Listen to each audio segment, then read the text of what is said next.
Welcome to the seminar on people, computers, and design. I will do a brief introduction today. We started a touch late. I guess Will Wright, who's our speaker today, is one of the people who makes me uncomfortably aware of the generation gap. And that's not because of him. He's sort of in between my generation and the next one. But because the things that he's done, in particular, he was the inventor of SimCity and a whole series of innovative programs and games since then, are things which I discovered as a computer science professor learning about interface design. And when I look out into a classroom full of students nowadays, they're people who discovered it the way that I discovered model cars, right? It is, they grew up with it. The kind of tools and games and whatever you want to call them he's producing have really been a major part of life with computers, what it means to be computers and use computers for the generation that's just now appearing in college. And my own intuition, which I of course can't validate since I'm in the wrong generation, but is that that's going to lead over time to a real shift in the way not just that people think about games, but people think about computers and computing in general. And today he's going to be talking about his experience and his ideas along those lines. Thank you, Terry. Yeah, I guess I'm kind of from that in-between generation. I spent a lot of time building models when I was a kid. Way too much time building models when I was a kid. And I really was fascinated by the idea of these kind of microsystems, models, microworlds, whatever. You go out there now and you can't find models the way they used to be. Used to be you could find plastic models, wood models all over the place. And that's what kids did, especially boys. Whereas girls would play with the dolls, which was a different kind of modeling, more of a social system model. That whole industry seems to have been displaced recently by the video game industry, which to me is kind of sad in a way, because on the modeling front there was so much creativity involved. You would spend so much time, and there were just infinite levels of progression. I started out with these kind of plastic models you'd glue together. Then I kind of got into the wooden ones, the preformed wooden ones where you'd glue them together and build these airplanes and put the paper over it. And then eventually started building my own just out of scratch wood. And it was really interesting to me because you could get such a good sense of the structural definition of a system with these models. So when I got a computer in my early 20s, a friend of mine talked me into buying one, I very quickly realized how cool the computer was as a modeling tool. The computer all of a sudden allows you to start modeling process in addition to just structure. So my definitions here are kind of loose and freewheeling, but like a tree, the structure might be the leaves and the branches and whatnot. Process might be combustion, a structural change in the tree. So for the first time with a computer, I had a tool that I could start modeling process with. And as a model builder, I just went hog wild, taught myself to program, and kind of got into the games industry. This is about 15 years ago.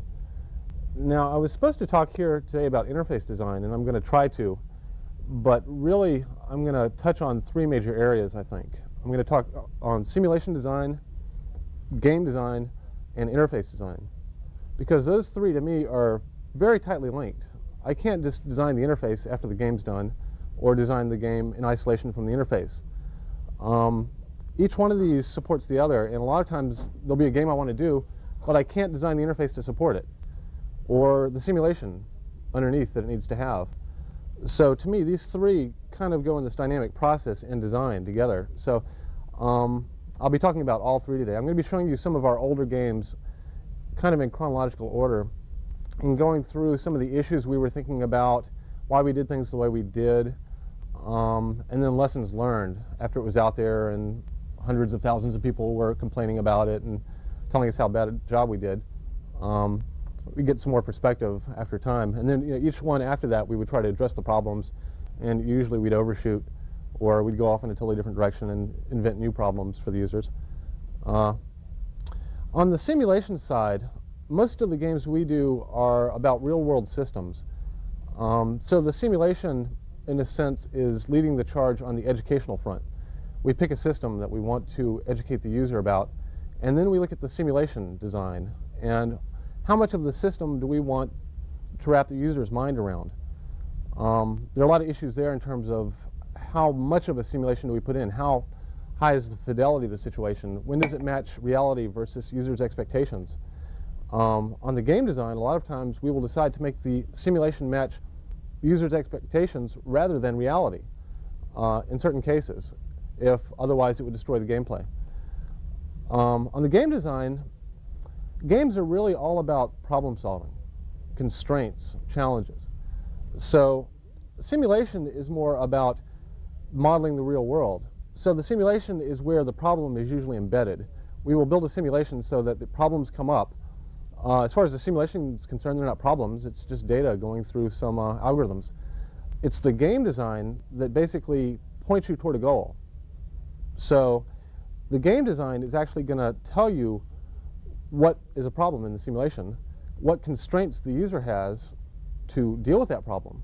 And those constraints are typically where the gameplay is going to come from. The interface has to support both of these processes. You have to visualize the simulation. There are a lot of issues with how much of the simulation do we make explicit to the user. Sometimes we don't want to show every last detail of the simulation to the user.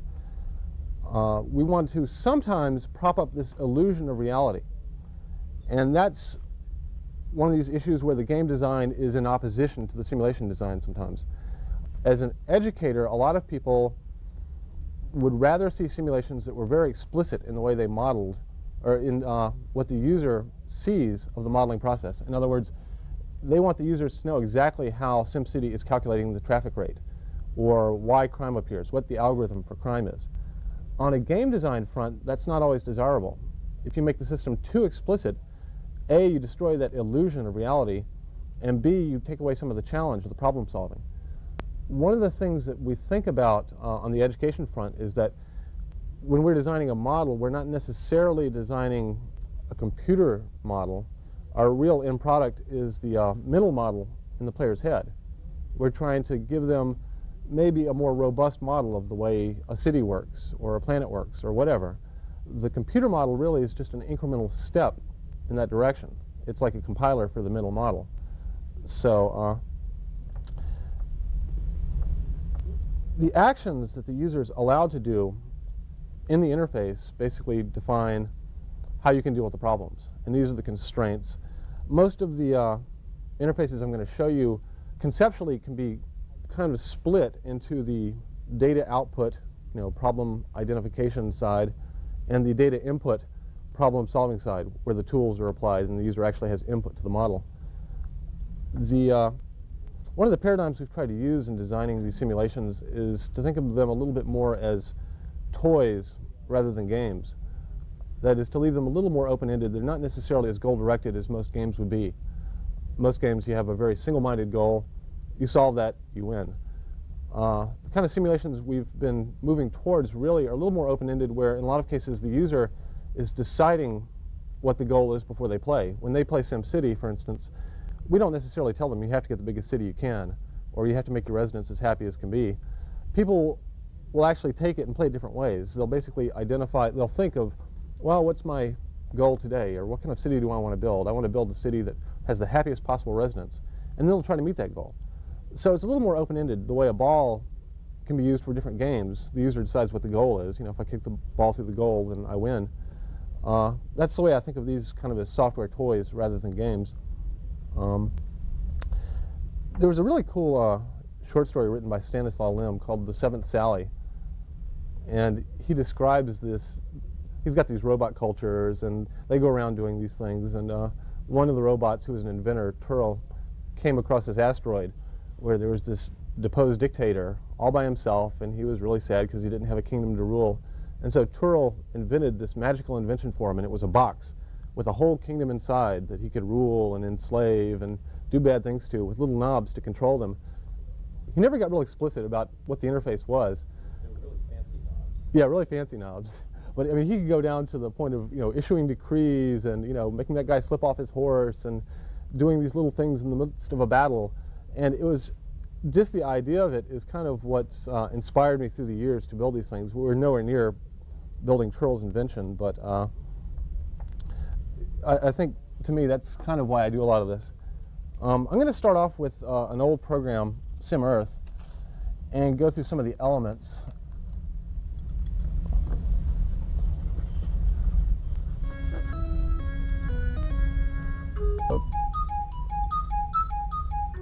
Let me change the monitor setting real quick here.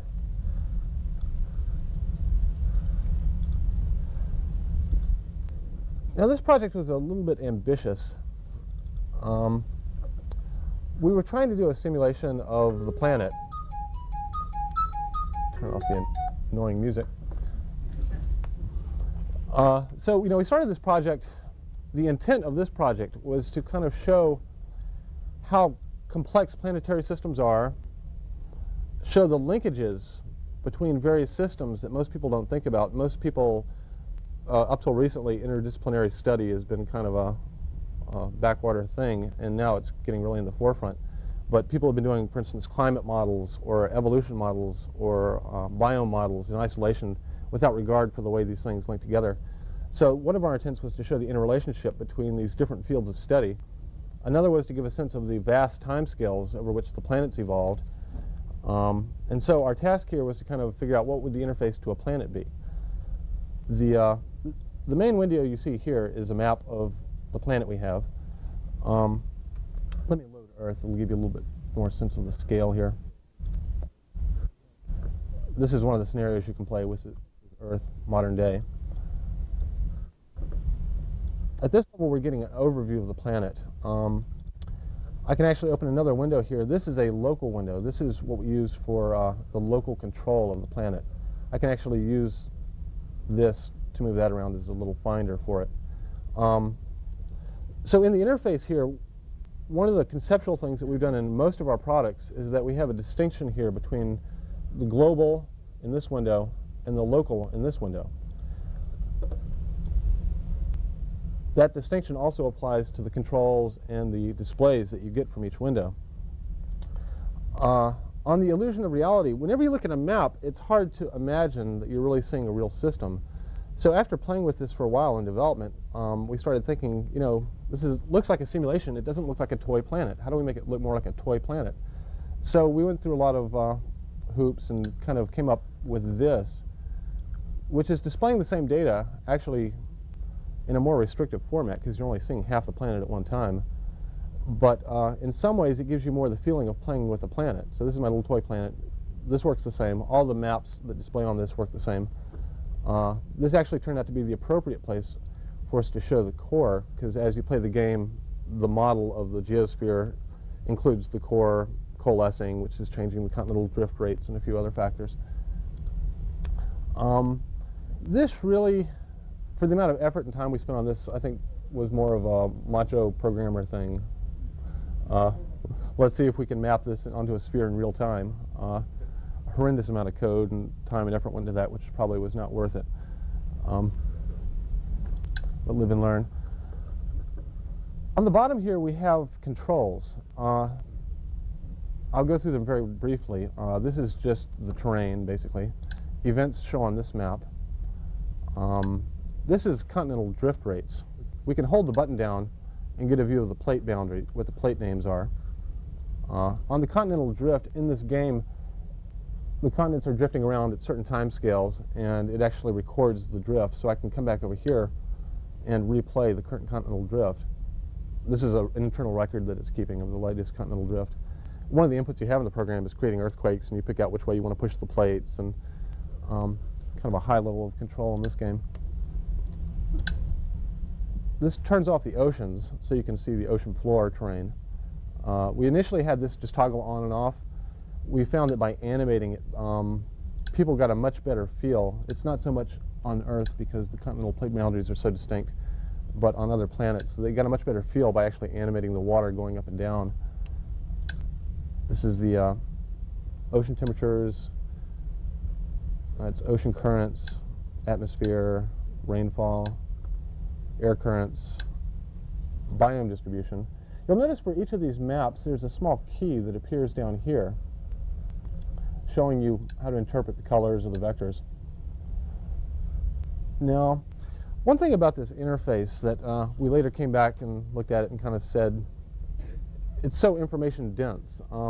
Primarily when we were designing this game many years ago, this was pretty much the standard screen size, 640 by 480. Since then, the standard screen size has gotten much bigger. At that time, we were very concerned with information density. How much could we display without the user having to bring up another window or obscure what they're seeing? So consequently, most of our interfaces came out kind of like these really fancy car stereos with the 1.5 billion buttons, you know. And you know, if you're into playing with buttons and all that, in the showroom floor, it's really fun to play with, right? You know, it's got all little buttons and modes and lights. But then you're driving down the road and you just want to hear music. Okay, so you get totally lost with all the buttons. After finishing this program, I started feeling that, you know, this was kind of the fancy car stereo. Maybe we could have been a little less dense on it. But part of that, again, was pulled in by the simulation design. You know, everything in here is supporting the simulation and what we were trying to do with that. So perhaps that's as much a criticism of the simulation as anything else. So on that theme, down here where the key is to maximize what we can do in this window, we have a toggle for that even. If we toggle it to this, what we're now getting is a overtime graph of the map that we're currently seeing up here. So right now we're seeing the biome map up here, and this is the current biomass for the planet. I'm just starting the model, so all these are coming up from 0 right now. This is the average air temperature across the planet, rainfall, etc. So the buttons up here along the top basically are all data output for the player. There are certain things associated with each of these fields that are global, and you can double click, for instance, on this one, which is the biome map, and here you get a global readout of the ratios of biomes on the planet. This is like grassland to forest to jungle to swamp to desert. Same with the other ones. This is the life form display, diversity display. I double click on that, I get global readings on the different life forms on the planet. So we've tried to collapse most of the information that you can get from the simulation on a global side up here on the top row.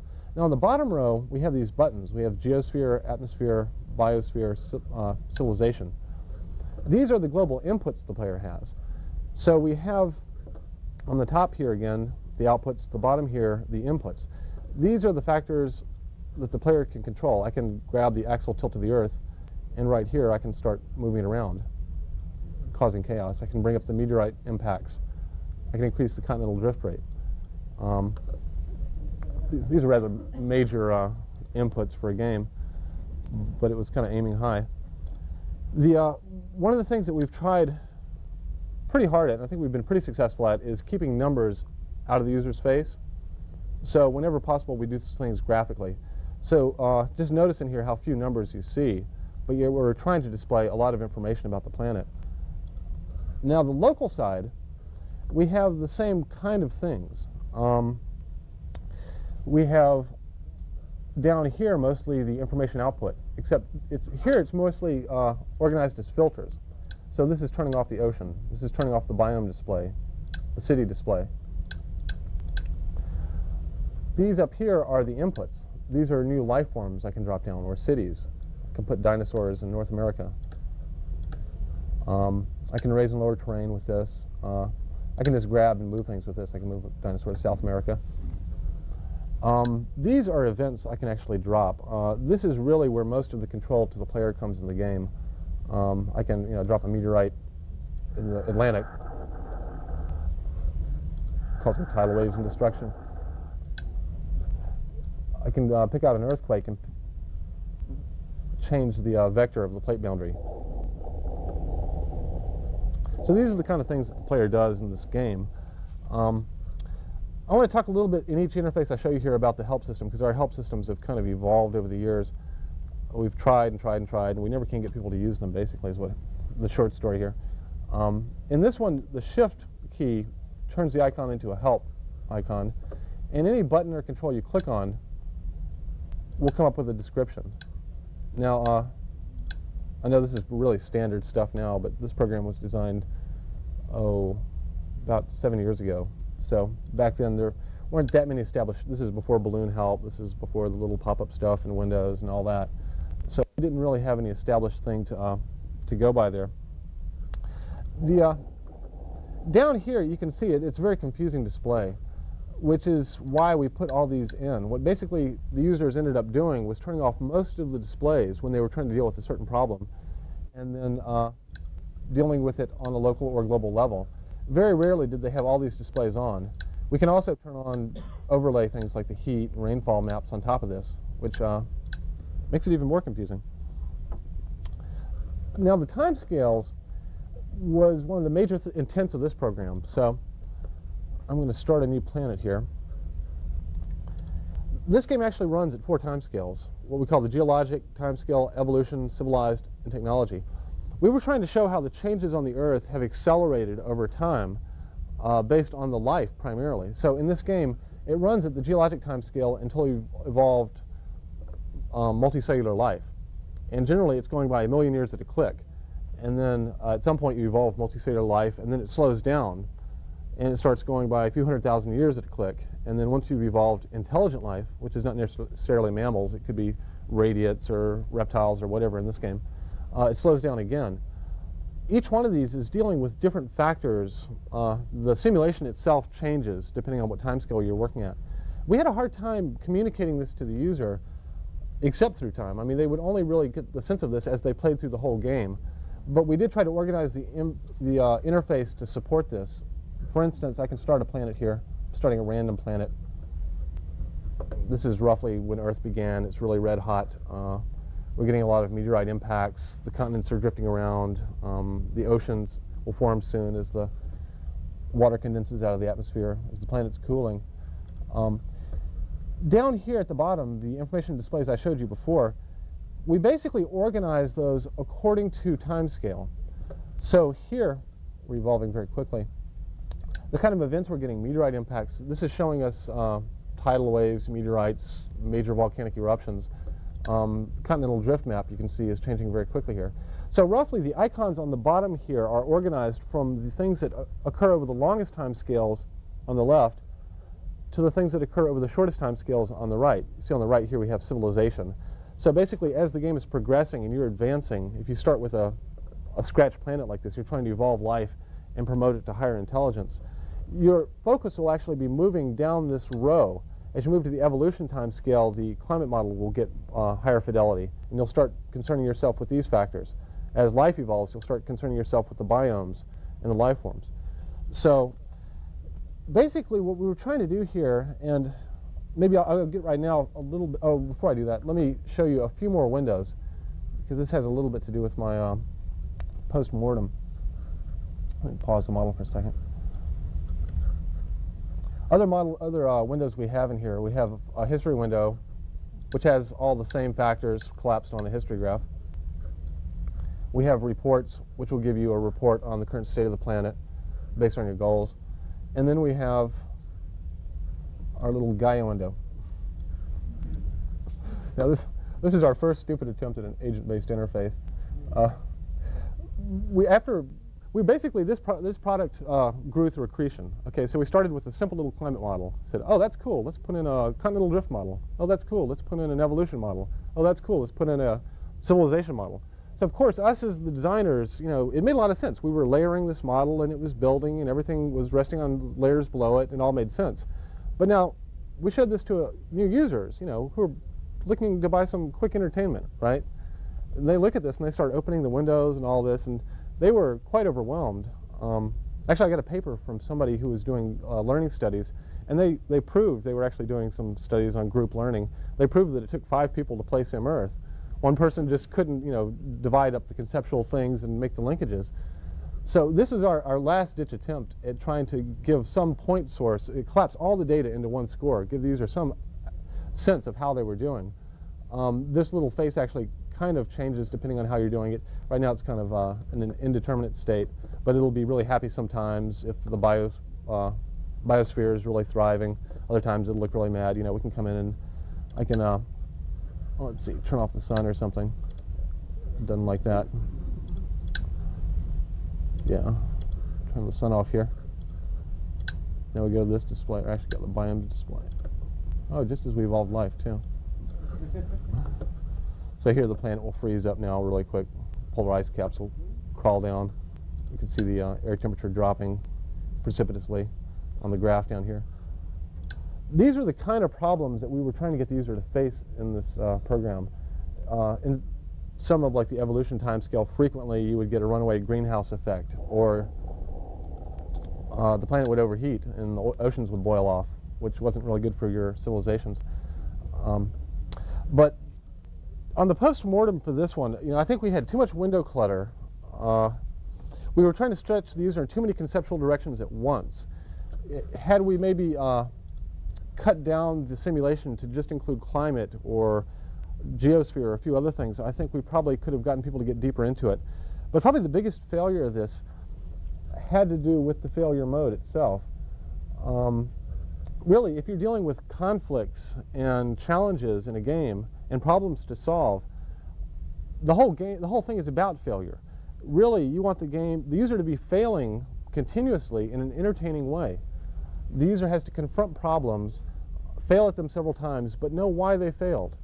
Generally, when you play a really good game, no matter what it is, even if it's Doom or something like that, I went around this corner, I got blasted. I know why I got blasted. Next time, I'm not going to go around that corner so fast. I'm going to sneak around the corner or go the other way. It's really important that when the user fails, that they understand why they failed so that they will go back to play it again the next time and then fail further down the line. In this program, people were failing and they had no idea why. They'd be sitting here playing the game and all of a sudden the planet would freeze up. And as designers of the simulation, we had no idea why either.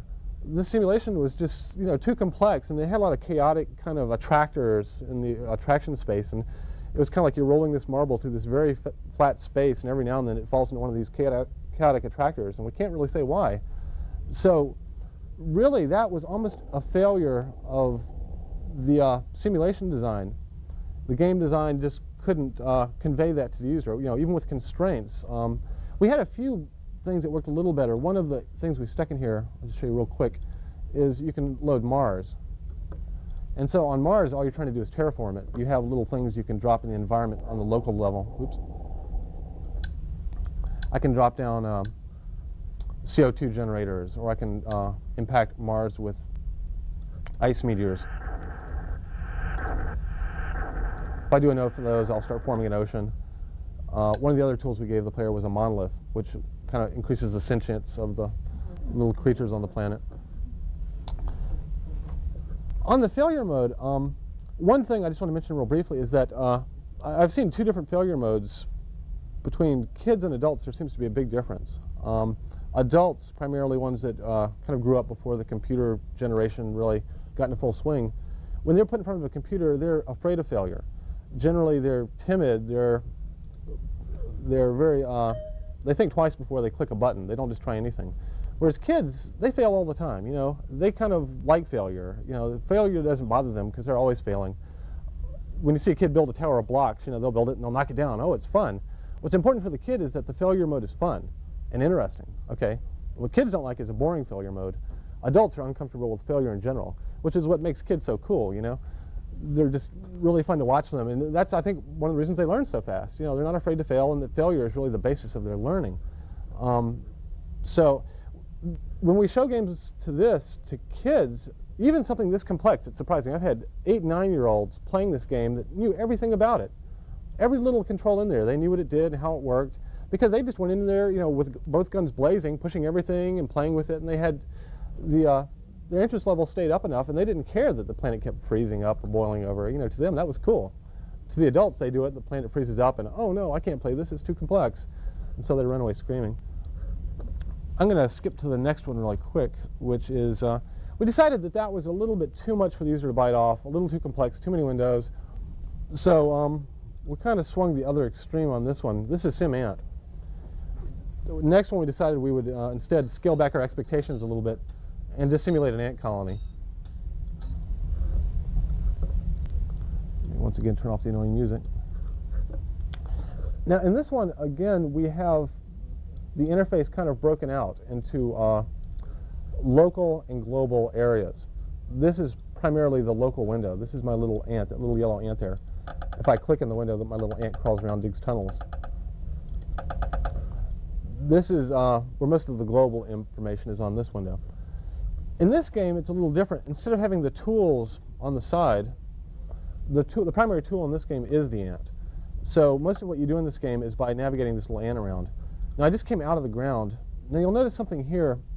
When you're outside, the viewpoint is straight down, two-dimensional. When you're in the nest, it's side view, two-dimensional. We actually had plans at the beginning of this for a very elaborate three-dimensional display of the nest and the way it really looks. We did a few prototypes, and most people were just totally baffled. Just the 3D navigation to them just totally confused them. So we decided to fall back on the experience of the users. We really wanted the users to have direct experience and be able to map this into the real experience. So most users' experience of seeing an ant nest is in an ant farm, which is, two-dimensional, basically, side view like this. Most people see ants on the ground straight down like this. This turned out to be no problem at all, even though you're going through this, what seemed at the time a major viewpoint shift just by going out of the hole. Most people didn't even notice the fact, didn't even mention it. This ant can actually control other ants to some degree. I can recruit ants. I don't think I have too many. Let me speed up the game a little bit here. In this game, what you do is you crawl around, look for food, feed your colony, establish food trails. Here's some food over here. I'm going to pick up a piece. Bring it back to my queen. In Some Earth, on the local window, we had scroll bars, as this window has, but we wanted to have the ant self-centering. Oh, we're starting to get a rainstorm here. That's what that blue stuff is. I have it on pause. So here's how the user basically plays this game: is they go get food, establish food trails, start fighting. At the other end of this piece of ground is a red colony of ants, and so what you're doing in this game is you're actually battling the red ants for dominance. Once you destroy the red ants, you win this patch. So this is the local here in this window. This is the global in this window. We have in this game actually kind of a meta game. So this little area of ground here represents about 4 square feet of ground. This actually is the whole game field. So this little blinking square on the side here is the current patch of ground we're in. The object of the game here is to actually start breeding new colonies and starting to take over the yard. And so you actually start spreading out as the red ants are spreading out. At this point, it becomes kind of a territorial game like Go. And the real reward in this game is if you can get into the house here. And so you're trying to get the ants to invade the house, and the highest food content areas are like around the fridge and sink and whatever. So this is kind of the strategic game you're playing. The tactical game is down at the local level. Let me pop back to the local level here. In this game, we tried to keep the failure modes, after the Sim Earth experience, very direct and obvious. So if I'm crawling around and die, usually I know why. So in this case, I walk by a spider and get slurped up. Now, in today's multimedia environment, that would have been a 10-minute video sequence, but again, this is way back. They shipped on like one disc kind of a thing. But we didn't want the emphasis in the game design to be on not dying, because we really wanted to get the idea across that it doesn't really matter if an ant dies. It's the colony that matters. The ants are more like the cells. The colony is more like the organism. So in the game design, we were trying to support that idea by basically making death free. When you die, you just come back as another ant. Your ant colony's lost one ant. That's not a big issue. On the map here, we found that we were going back and forth to this map a lot just to get an overview of where we were, which seemed kind of a waste. Generally, we wanted to play this with full screen mode like this. So we put the map in here as a little pop-up. So as you're playing the game, if you just want to get bearings on where you are, if I want to move the screen around, that's what that little map is for. That evolved into the next game we did, which I'll show you in a little bit. One of the real issues we had in the interface design on this one was that we wanted to give the player some global control over the colony behavior. One of the things we wanted them to control was how many ants were foraging versus nest building versus other things. Another thing we wanted them to control was how many workers were being born versus soldiers and breeders. We had this elaborate thing at first where we had like 4 bar graphs, and each one represented the percentage of, let's say, workers. One was workers, one was soldiers, one was breeders. You'd grab one bar, pull it up, the other 2 would go down. Or you'd pull one down, the other 2 would go up. It was very confusing to users. We tried it another way with a pie graph where we were pulling things, and again, it was very confusing to users. What we finally came up with was this triangular control, which actually worked pretty well. In this, you just move this thing around, and it's establishing a 3-way percentage. In this case, it's between the amount of different type casts of ant that are bred in your nest. If I want all breeders, I bring it to this vertice. If I want all workers, I bring it down here. So I can establish a three-way relationship actually pretty quickly. And this is just through testing. We went through, I don't know how many prototypes to discover this. And then we have, of course, you can do presets. So we have 3 presets. I might have one set for fighting, one for making my nest bigger, and that way I can go through those very quickly. Now the help system on SimEarth was the shift click.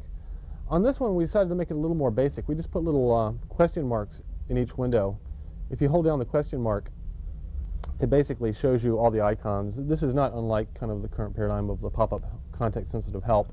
We did that in every window in the product. So in this window, we have the same thing. And in the map window, we have the same thing too. There were a couple things we did experimentally in this game, which just very briefly, these are the global displays. These are pheromone displays you see from the ants. One of the main things we were trying to communicate in this product was why ants are so cool. I mean, ants are really, really cool. You have these little things that just operate on these local rules and have no idea what's going on, but yet when you add them up, you get this surprisingly intelligent colony. And this is really what we were trying to communicate to the user in this game. And that's why it was important that they saw the pheromones they were dropping, because we were actually trying to build the behavior. We were actually building the simulation fairly close to real rules of ants. As an example, there's a thing that somebody did, I forgot his name, he did it in a simulation. It was interesting because it was one of the few cases where the real behavior of an organism was discovered through simulation. And people always wondered how ants were able to effectively sort larvae at different stages. In other words, they'll have one little room with the little eggs that were just laid, another room with the medium-sized larvae, another room with almost fully grown ones. These larvae at each stage put out a particular odor. These ants apparently, and he found this through simulation, have this very local rule, which is to say, if I'm walking around with nothing in my mandibles and I come across a larva and I haven't smelled its smell in my vicinity, I'll tend to pick it up. On the other hand, if I'm carrying a larva and its smell matches the smell in the local area, I'll put it down. Now, in simulation, you can just scatter these larvae all over the screen, turn this rule on, and the ants will eventually, pick up the larvae that are sitting by themselves, walk around with them randomly until they get to an area with similar larvae and drop them, and thereby sort them very efficiently. So this is the kind of thing we were trying to build the simulation out of. Now, we didn't want to start the user at this level with the mechanisms through which this emergent behavior occurs in an ant colony. We wanted to get them into the game first very quickly. Here's how you play the game, here's how you walk around, get food, here's how you defeat the red ants. So what we were hoping, and was somewhat successful, is that we embedded in this, we put in this little info system. And this is kind of like a little hypercard database about ants and ant behavior. So for instance, these are just little hot buttons. I can click on them. They have pop-up definitions. And I can kind of explore this at my leisure and find out more about ants. A lot of the information contained in here relates directly to the game and the gameplay. We have sections in here that actually go into that. So I can back up. I can go to the, oops, I've been eaten. You die a lot in this game, but it's okay. So this is actually a small flowchart of the simulation in the game. Oops, you get stepped on too. So this is a very simple flowchart, much simpler than the real simulation, but we were trying to give the user the information and have the user pull the information out of the system, rather than in most educational products, it's kind of, present the user with, gobs of information. Here, remember this is cool. Doesn't matter why, just trust us, it's cool. We wanted the users to more play this for a while and start wondering about it and say, hey, that's kind of cool, I wish I knew more about this, and then pull the information out of the system. So this was, I would say reasonably successful in the game. Another kind of experimental thing we did in this was this blank icon here, which we called the mystery button. What this does something totally random and unexpected every time you click on it. Sometimes it'll tell you a joke. Sometimes it'll play the entire sound list. Sometimes it'll, wipe out the entire red ant colony. Sometimes it will give you 500 more ants in the black ant colony, or it'll fill the world with food. We have about 50 random things it does. We found this particularly appealed to kids. kids really like this idea of, they've played with something, they've gone through a goal-directed state, and all of a sudden they want to get crazy. This is kind of the let's get crazy button. Let's do something totally unpredictable. But again, as in most cases, the adults didn't quite relate to it too well. Now, on this product, I would say our failure here was more on the marketing side. We were actually marketing this to a similar audience that SimCity and SimEarth was marketed at. But what this game really appealed to were the 10-year-olds. I mean, 10-year-old girls and boys loved this game.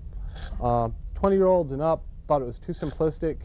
The model was too explicit, especially when they failed. They knew not only why they failed, but it was too obvious how to solve it next time. So they generally only failed once or twice. The game was too easy for them.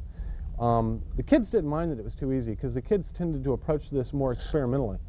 One of the features we put in the game that, again, the kids seemed to appreciate more than the adults was experimental mode. Now, in this mode here, I can actually put down little things to play with the ants. I can drop down little walls. So I can, make mazes for my ants and see if they can figure their way out of them with their pheromones. I can add food. I can feed some ants over here, kill ones over there. I can, put an ant in the thing, feed him, and see if he can find his way out with trails of food to follow. I can get destructive. I can go spraying them with insecticide. The spider's pretty resistant. Red ants. There we go. The kids would play with this for a long time. It was kind of amazing to me. One of the other failure modes of this, I think, was in the lack of creative input. I mean, you had this local control as an ant. You were actually building up the colony, but there wasn't a whole lot of creativity, really. The ants would kind of build their colony, and you'd end up with this kind of mishmash of a nest, and the nest never looked like a designer nest or anything. And it was, as a game, it was fine, but it was a little different than most of the products we did. I'm going to go to another one now, which is our latest version of SimCity, or the one that was released a few years ago. See its colors here.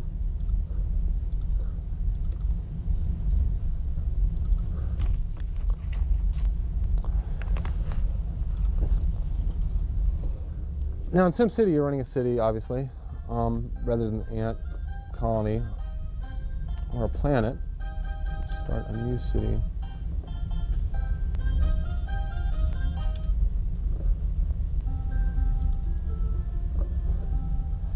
Now, in this one, we did a few things different. Rather than having the two windows, the local global windows, as in the other two games, we decided to try and collapse everything into one window. And basically, to do that, we added zoom. So this basically, for the most part, is your map view of this game. I can zoom in, and this is pretty much the local view, but it occurs in the same window. Let me load a city.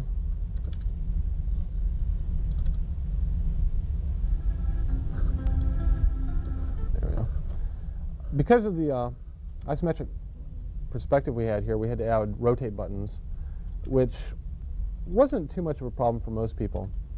Got to be a little bit of a problem on mapping some of the other data. The centering tool actually allows you to browse around the city. I've always had a problem with scroll bars. In SimEarth, I first noticed it, which is why we had the little map thing as you drug it around controls the local window.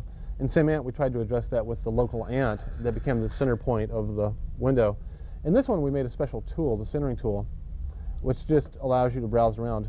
From any other tool also, I can hold down the, oops, that's not the right key to hold down, the option key, and go straight to the centering tool. Now this, like SimEarth, was a pretty information-dense display. At this point, we had kind of changed our minds and gone to floating palettes rather than an integrated window. So you'll notice this is the toolbar, and it's a separate palette. It never goes behind. We have a lot of other windows that occur in this that can be opened, but they're all done as floating palettes because we basically wanted the user to just bring them up when they needed them and close them when they didn't. And that seemed to work pretty well, actually. I was kind of surprised. Another thing we did different was that we tried to collapse as much information as possible into this main window. Rather than having all these hundreds of different display modes, we basically tried to make everything graphic but in a way to where it kind of made sense. It matched reality. There was a obvious mapping here. So just by looking at this map, pause you for a second. Just looking at this map here, the user can get a sense of a lot of the data that's actually going on. I can see the density of development, the population density. I can look at the current zoning at each of these lots. If you look very closely, there's a little color-coded thing on the border. Of course, where the roads and buildings and terrain are. I can see the traffic levels. I can see the power status if power goes out to a certain area. The toolbar over here is organized into roughly 4 areas. This top area up here are the tools in the game. These are the inputs that the user is able to have to the simulation. This is a bulldozer, so I can level terrain on a bulldozer. This is a road, so each tool is basically one of 3 types. There's the basically a point select, which is like drop a tree or drop water. There's a line select, which is the road. And then there's an area select, which would be the zones. That's like a residential zone or commercial zone is an area select. Each one of those works, as a single click also. So the user doesn't have to worry about what mode they're in. If they just want to single click each one, that works fine too. One of the things, this is a sequel to the original SimCity that we did many years beforehand. One of the things we did in the interface is much more complex, but we tried to organize these tools actually in the same order and using similar icons to the old SimCity. So people who have played SimCity before can come into this and they know the bulldozer is going to be the top icon and the road is going to be next to the rail. The additional detail that we added in this, basically we did in pop-up menus. So whereas SimCity had a road, this one has 5 different types. Whereas SimCity had 1 type of residential zone, this has 2. This has many different bulldozer modes. Basically, if a user just boots this up, doesn't read the manual, which is what they always do, they just click on the buttons and they work kind of like they expect them to. As they start playing with it a while, they start realizing that each of these has a pop-up menu. Some of them bring up dialogues, and that's where they can start learning the program. There's nice easy learning ramp built into the program. These things around here are basically display functions. The rotate world, zoom in, zoom out, centering tool. This sign function allows the user to put new signs in the city. Now these are kind of important a little later on because they're used in the newspaper when an event happens. You can sit there and name all the different districts of your city. You can also name the different buildings. And again, we're trying to prop up the illusion of a real city, A. We're also trying to get the user to care about the city. Now the city thing seems to work better than, for instance, the ant colony or the planet because the user actually has a lot more creative control over the system that they're dealing with. When I do something in Sim Earth, no matter what I do, it's going to be erased in 1 billion years of erosion. In SimCity, I build a road and it stays there most of the time as long as I fund it and repair it after fires and whatnot. There's a lot more permanence to SimCity. So as a consequence, after I've been playing the game a while, what I've got on the screen is something very much that I've created. I've built a model of a city as a player. In Sim Earth, I've done the same thing. But the changes I made just are not permanent. The bottom level down here are additional windows, or actually palettes I can bring up. This is the map, which again, here we're pretty much have replaced with the zoom out level of this window, but this little map allows us to bring up the data layers. So for instance, I can show the crime, and it will be mapped onto this map over here. We actually originally designed this little map as a diamond shape to match the orientation of that. Users found that totally confusing. We changed it to this. It was still confusing because the user had to make basically a 45-degree rotation in their mind between what they're seeing on this map and what they're seeing on that map. We almost took it out altogether and just left it as the selection icon, but for some reason we didn't. I don't remember why. But most people never, you could also grow this and use this as your primary map if you wanted to. Some people felt more comfortable with this map, but not many. Most people brought this up, used it basically just for the icons on the side to apply to the bigger map. And you can zoom in and use the same controls and get a detailed area. I can actually toggle between so I can look at where the highest crime areas are in relation to the buildings and structures there. These are graphs, boring graphs. These are population cohort graphs. In this model, what you do over time is in a lot of ways represented here in terms of to bring certain industries into my city. There's actually a national economic model in the game. So around the turn of the century, steel is a big national demand industry. So are textiles. Petrochemical kicks in around the 50s. Media, electronics kick in a little bit later. So if you want your city to grow on the industrial base, you actually have to have the right kind of labor force. So for instance, if I want to get heavily into electronics, I have to have a pretty high education level. This is the education level currently in my city, broken down by age grouping. I address this actually by building schools, museums, libraries. Each one of those buildings applies to a different age range on this bar graph. If I build primary schools, it's going to boost the bars on the 0 to 10-year-old range. Over time, these bars obviously scroll to the side. The area between 20 years old and 55 years old is considered the workforce. That's averaged into this EQ here. That average is going to affect these industrial, how many of these industries will come into your city and how fast. So this is the kind of problem we were trying to get the user to confront in this game. Long-term planning issues. Like in Sim Earth, on the very bottom here, so we've gone through the tools up here, display items there, additional windows and clutter there, and the bottom we have filters.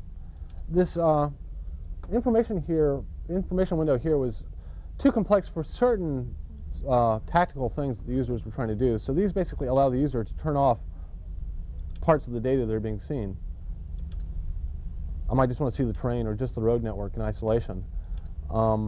Another major part of this game requires that you build underground infrastructure. This shows you the underground infrastructure in the city where you're building subways, water mains, and such.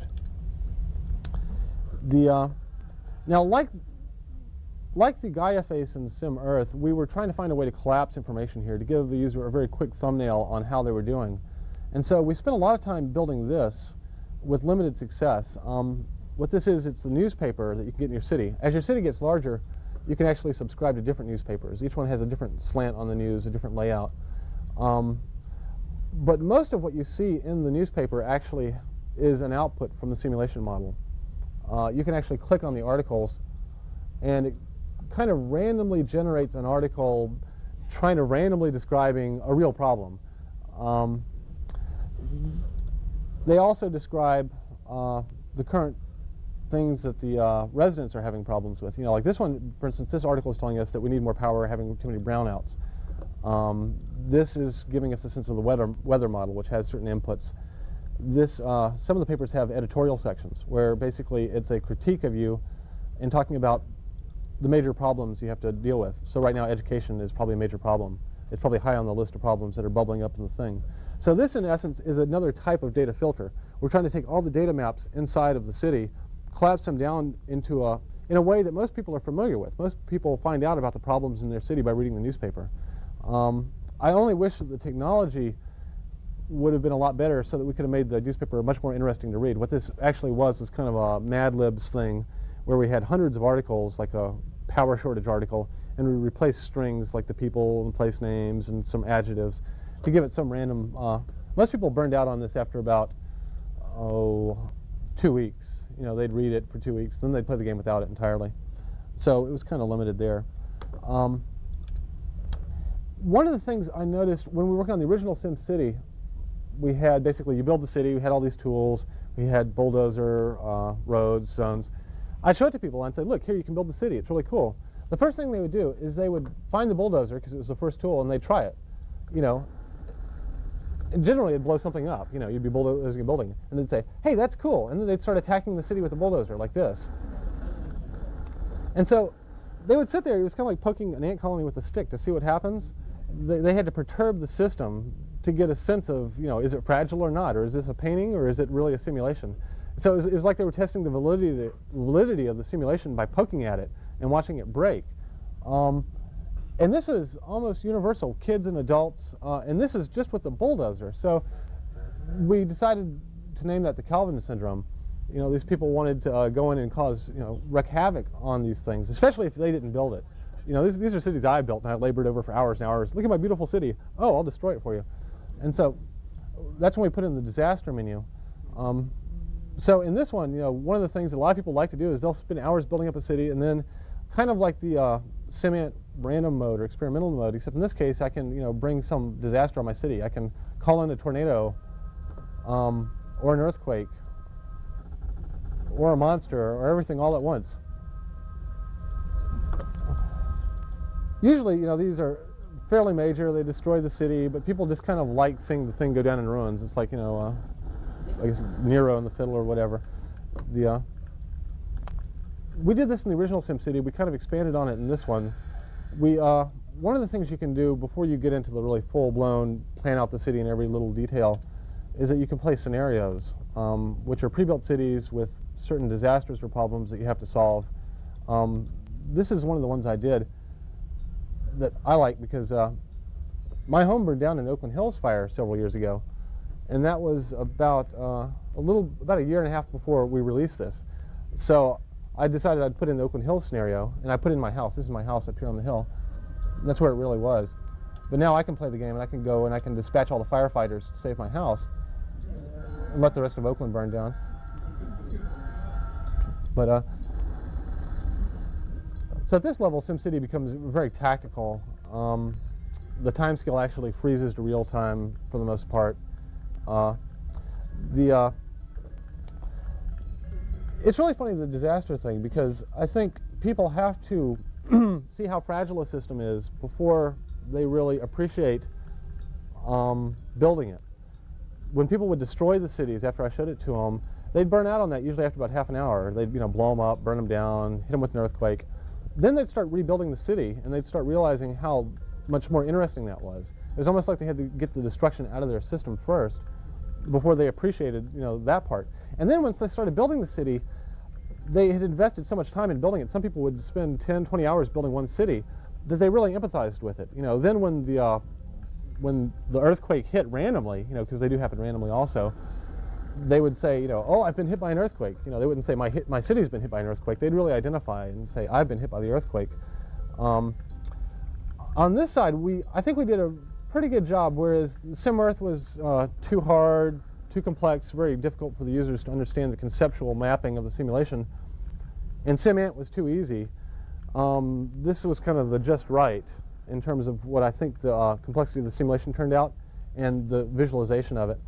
I'm not doing too good saving my house here, but the only real criticism we got from this was more from the educational side. A lot of educators use these in schools, primarily K through 12. And most of the educators wanted, in this game, the model to be more explicit. They wanted to know the algorithms for why crime happens, what causes traffic, what causes pollution.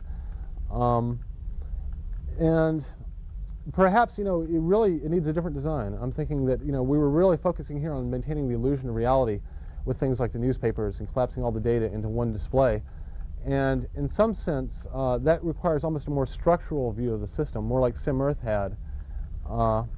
So this is, again, one of these things where you have these two things in opposition. This is most of what I wanted to show you. I'd like to open it up just to questions and get a little more interactive at this point. Don? Anybody develop courseware that includes SimCity and teaches those things that are missing from the user interface? Teaches about the models that are in there? Oh, yeah. Oh, Sorry. Can you tell me about courseware that people have developed that teach those things that the educators want to know about? yeah. You're talking about, I assume, like hard copy as opposed to in software? Yeah. Well, we have for each one of our products, we have what's called a teacher edition, and we have lesson manuals for each one, which generally try to take the programs through bite-sized chunks, usually something that can be accomplished in a 30-minute time period. So students might concentrate on mapping in one time period, or traffic in another time period, and then it would be related to a social studies course. One of the difficulties that educators have had with these products is that we've primarily been going at these with an interdisciplinary approach. And so there's not always an appropriate classroom to teach these subjects in. It usually gets lumped into either the computer science curriculum or social studies, or in some cases earth science is becoming lower and lower grade levels, and SimEarth is a little more, but nobody takes ant behavior, even though there are a lot of valuable lessons to be learned there. But that's kind of one of the other hurdles I think we're hitting in the education. But it is being used. Other questions? Yeah. You talked a couple times about trying things out on groups before you put it into the final design that you released. How did Yeah. you structure those trials? Who did you use? What kinds of things did you do? What did you watch for? Very, very informally, and we've tried a lot of things. As we've gotten bigger and we have some money in the bank, we can do real focus groups now. We've started doing that both toward the end of a product to get a sense of how users would view this, but also at the beginning of the product before we've done any code development and presenting them with concepts and artist sketches. We've avoided, I think, some costly blunders that way. But most of what we do, and I'd say the most value, comes from informal testing, showing new people. I've got a 9-year-old daughter. I show her all the time. Her friends come in. I show them. I show it to adults. To me, I kind of look at the spectrum between kids and adults, how they relate to it. And so in some sense, we're targeting the demographic with these products. And we found that, we kind of learned that lesson on SimAnt, that we might have had a really fun game, but if we target the wrong demographic, commercially, it might not be the success it could be. Or we might have taken different design paths had we known what the real demographic was. So one of the things we try to identify early is the demographic we're targeting, and then we get into gameplay issues and the interface issues in terms of what confuses somebody. That seems to be a lot easier. I can show that to somebody in our accounting department who doesn't even like games, and I can spend 10 minutes, and if I can't get them to figure it out, I know there's a problem. Generally, the kids will sit there and they'll figure it out through trial and error. They have the patience and they kind of enjoy the failure. But the adults really are a good test for that. Yeah.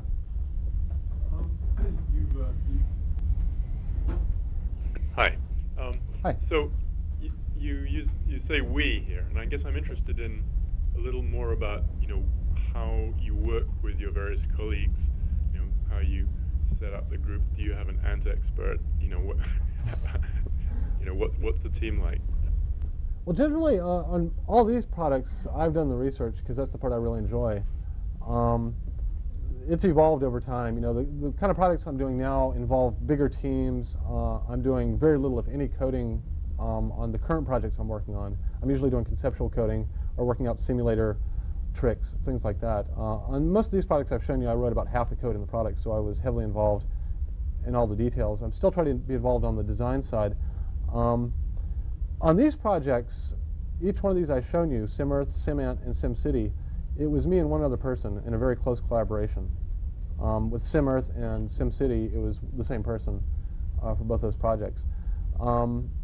Most of it really was through discussion with the other person. I'd come up with an idea, he'd tell me what a terrible idea it was, he'd come up with an idea, we'd end up with some compromise in between, and that was pretty well targeted toward the final solution, except in a couple cases. If we couldn't figure it out between ourselves and it wasn't an obvious solution, that's when we would start showing it to people. We'd both kind of broaden the discussion with more people.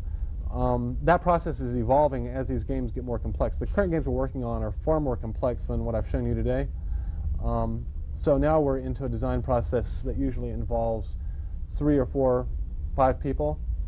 But depending on whose project it is, there has to be one person with the X on their back that's going to call the shots. So you might have a group discussion over, is this icon blue or red, or is this game about ants or planets? But some person has got to be pulling that thing through. I've never seen a product design through a committee that came out well. You really have to have one vision, I think, behind it. And it's really hard to communicate that vision. I spend a lot of my time trying to do that. I have this idea in the back of my head about why it would be so cool to have a simulation of a thunderstorm and what it would look like and what the visuals would be like. And this is a real example.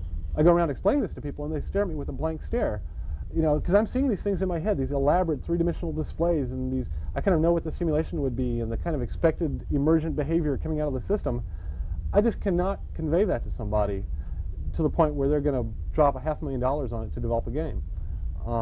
Luckily, I'm into the point where I can kind of push it through and make it happen, just because they'll trust me on it. But I think in our industry, that's kind of a really big issue. You have, on the financial side, people want control, they want predictability. They don't know what you're talking about, but you really have to have one person with that idea all the way through, from form to style to mechanics to plumbing, about how to make that idea happen. So, yeah. Who are your customers? What are they like? And I'm talking about the people who buy the product initially, and then also the ones who are repeat or really committed users. thinking of demographics and also other characteristics of these customers. Well, obviously it varies by product. We have other products that I haven't shown today which are more kid-based. We have SimTown, which is kind of like SimCity. Yeah, I'm for thinking, younger. say, for the SimCity 2000 that we just Like saw. the kind of things I've shown today. Generally, our demographic falls between about 20 and 35 or 40. It's actually surprisingly old for computer games. When we do focus groups, we'll invite people who are registered customers. So we recently had a focus group for the next version of SimCity, the next generation we're working on, and we pulled kind of a random sampling of SimCity 2000 customers. The age ranges were surprisingly high. I mean, there were some people in there that were 60, 65 years old that were avid gamers, which kind of surprised me. There's, in the game field, basically there's almost three major areas. There's kind of the kids' early education market, and that's primarily, the purchase decision there is adult-based, I mean the parent-based. The parent decides, oh, you know, little Tommy should learn math, I'll buy him Math Blaster. Or, you know, I want Susie to learn how to read, I'll buy this. Then you get into, from about the 10 or 12 to 16, it's kind of what we call Nintendo Gulch. Okay, this is the cart machine territory. This is where the kids are buying Nintendo, Sega, Sony, all that stuff. They're driving the purchase decision. You know, they want, you know, Hack and Slash 3, and they're the ones that will actually spend their money on Hack and Slash 3 in that area. And then you have kind of the adult hardcore gamer market, but across that whole thing, in kind of a broad, thin veneer, is the PC gaming market, which we actually have, you know, a lot of 8, 10-year-olds playing SimCity. You know, either their parent bought it for them, or they wanted to buy it, or they got it from their friend, or whatever. But you know, we also have the 15-year-olds who aren't into the hack and slash that are buying it and playing it. Yeah, I guess what I'm getting at is, what do you know about those? That rather, you have a rather unusual or different game. Yeah. In the SimCity. What do you know about them besides their age and their sex? Oh, you mean how much information have we collected on them? Yeah, and what distinguishes the person who gets this and uses it from another 65-year-old or 30-year-old who isn't? Oh, I see what you're saying. Well, right now the computer game market is still what I would call kind of the hobbyist market. So these are people that, you know, in some sense have some time on their hands, are willing to devote it to a hobby, and they've decided that hobby is computers. That's kind of how the PC gaming industry has grown, which is a very different model than from the Nintendo industry. Nintendo industry has gone in and decimated the model building hobby toy industry is what it's done. But the people who buy this, you know, we've actually done a lot of things where we ask them, you know, what kind of game, what other games do you have? And we look at the intersections between our games and the other games. And we haven't, you know, come to any really firm conclusions. Actually, if anything, our games have a much broader, I think, demographic than most games. We tend to have a lot of players who only play 2 or 3 games, and this is one of them. Or these kind of games are the only games that appeal to them, and it's just the fact that there aren't more of them out there that keeps them from becoming a hardcore gamer. So, and we get a lot of kids like that too, who, you know, maybe don't play that many PC games, but they'll play Sim Ant because they think it's cool, because their parents gave it to them maybe, I don't know. Yeah. What projects are you working on now? And if you'd rather not talk about that, what projects or models had you considered before that were kind of interesting but you didn't do? You mean like what systems have I considered modeling? Right. Oh, God. And also, what systems are you currently working on, if you can talk about them? Okay, well, one thing we're working on is we've been kind of interested in our company for a long time about the idea of data portability. Really, let me back up just a little bit here, and this might be a little bit more of an answer than you were looking for, but most of the game industry right now is built on kind of the movie model. So you spend a lot of money developing one big title, you come out with it, you advertise it, either, you know, goes or it dies, and then you do the next one separate, except, you know, for sequels. There's the one consistent genre that does better than any other genre in the game industry is sequels. Now what we've tried to do, and we're kind of working on slowly over time, is to build our games more as a hobby model, where people buy and collect things, but they relate to the last things they collected. You know, it's like a train set. You build this train set, and some people get into the building the hills and the cliffs and the mountains and the trees really detailed. They could care less about the train. Other people get into the village or the track switching and the scheduling. Everybody can kind of come into that, take their particular slant on it, their interest, and focus in that area in great detail. I'd like to see the game industry kind of evolve that way, and part of that is I want the games to actually be able to have persistent data that can move from one game to another, or have a large data set that I can reuse in different ways. Let me show you something real quick here, which is kind of along those lines. This is just a kind of a little. This is one of the things I'm working on, by the way, but it'll give you some sense of what I'm talking about. This is a game I call Dollhouse. And if this looks familiar, it's because I've just loaded a SimCity file into here. Okay, so what we're seeing is a SimCity file. But now at this point, I can actually zoom down to the street level. This zoom in here, this little area right there by the street is what I'm zooming into. I can keep zooming in, and now I can get a little person. This is me. I'm actually controlling this person with the puppet. I can wave and walk around and do things. I can actually walk anywhere in the city here. We don't have the full database in this, but I have a database for all the roads and the terrain. It's very feasible for us to put a database in for every building in SimCity so that I could actually walk anywhere in the city I've created and into any building. And so the tools in this game are more architectural tools. So I can, let's see, real quickly, I'll build a foundation here. Oops, yeah, there we go. This is a wall tool. I have different wall styles. So what we're trying to do here is designing kind of like a little CAD program that a 10-year-old could use, for instance. So very simple tools, kind of like you would build a little dollhouse. So I'll just make a really quick and dirty architecture here. We also have landscaping tools. So part of this game is, planting my yard. We've played around with some L systems for generating the plants in real time, which is a little too slow actually. So these are windows. I can zoom into the house.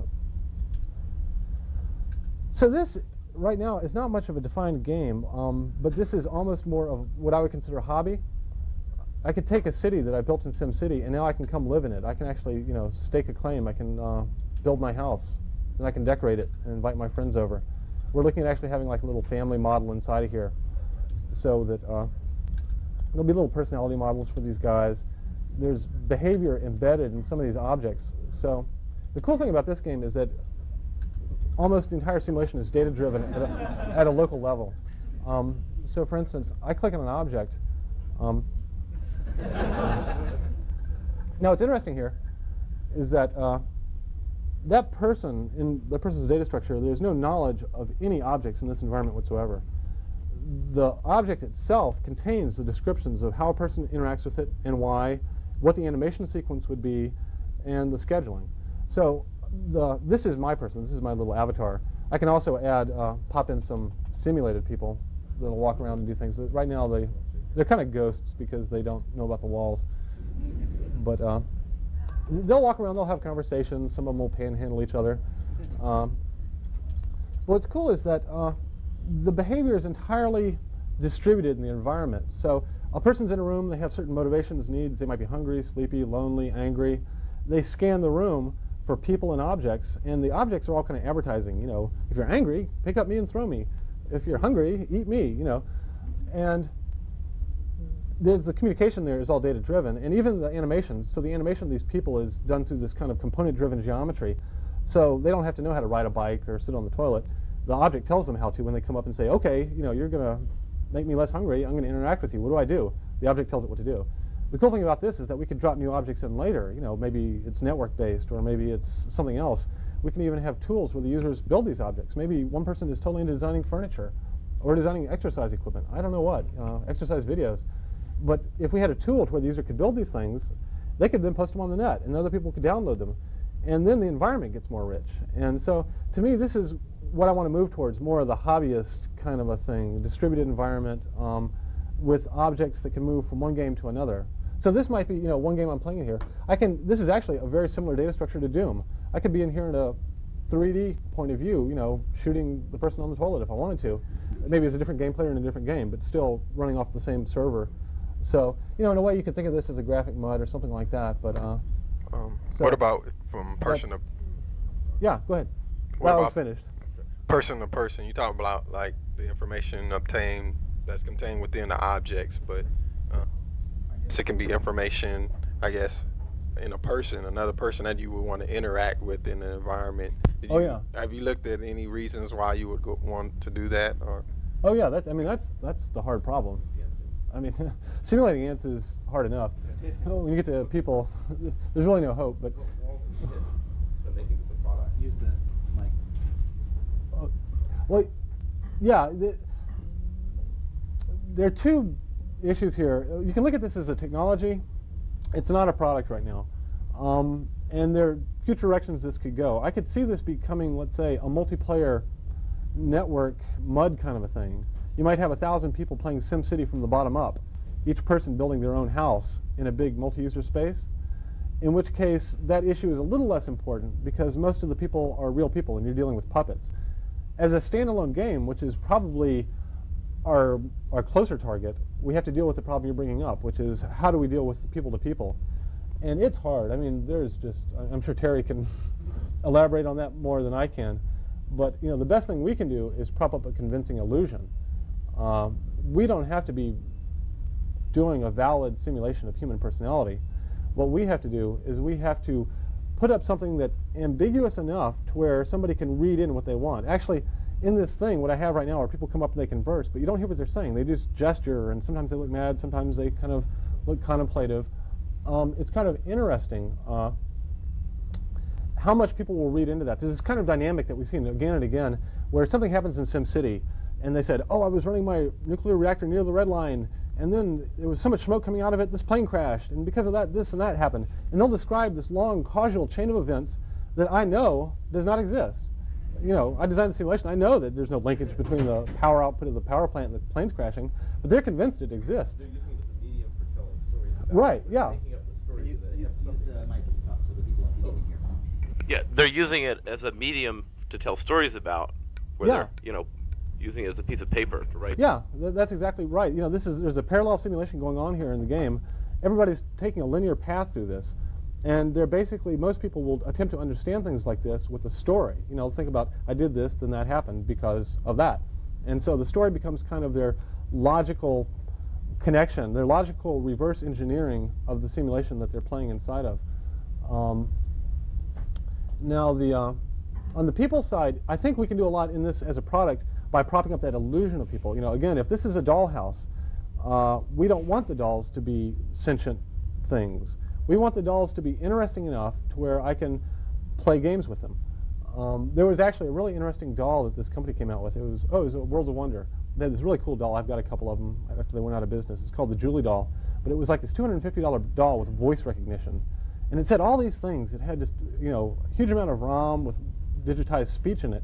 And so it would sit there and try and have stupid conversations with you. And really, it was kind of Eliza, you know, where it had keywords it would recognize and give you these kind of non-committal responses. But in the testing of that, well, first of all, it was a $300 doll. Who's going to buy their kid a $300 doll? So it was really more, it was actually the only doll I've ever seen that appealed to grown men.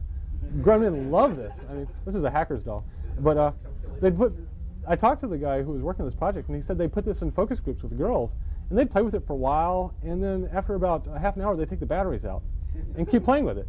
And what was happening is that the girls were propping up this elaborate fantasy, you know, in their play, and the dolls were supposed to be a structure for that fantasy. They weren't supposed to be the fantasy. The doll was telling them what the fantasy was, and it was conflicting with what the girls were saying.